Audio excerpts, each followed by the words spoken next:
জনগণের ভালোবাসা তৈরি করুন।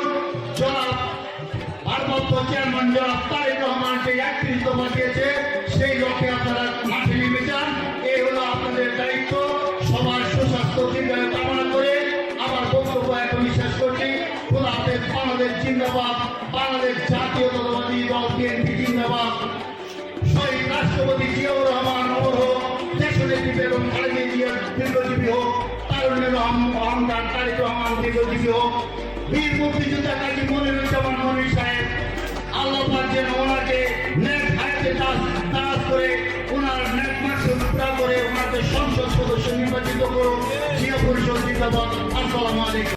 আর এমন কোন ষড়যন্ত্র নাই যে ষড়যন্ত্র তারা করে নাই, কিন্তু কোন ষড়যন্ত্র কাজে লাগে নাই। রাখবে আল্লাহ মালিক। আল্লাহ তাআলা এই জাতির জন্য খালেদা জিয়াকে আমাদের মধ্যে জীবিত রেখেছেন। আমরা দোয়া করব আমাদের নেত্রী, বাংলাদেশের গণমানুষের নেত্রী, স্বৈরাচার বিরোধী আন্দোলন নেত্রী আগামী নির্বাচনে ওই বাংলাদেশের মানুষকে নেতৃত্ব দেবেন।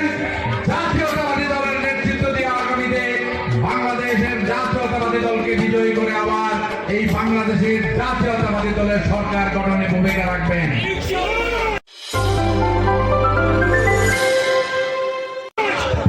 একটি কথাই বলবো, আমি আপনি কে? আমি আপনি কেউ না। আমরা চিন্তা করি সবার আগে বাংলাদেশ, সবার আগে বাংলাদেশ। বাংলাদেশ যদি থাকে, গণতন্ত্র যদি থাকে, নিশ্চয়ই আমরা থাকবো। যখন বাংলাদেশের প্রয়োজন হয়েছে, মানুষের প্রয়োজন হয়েছে, আমরা তো বেঁচে থাকি নাই।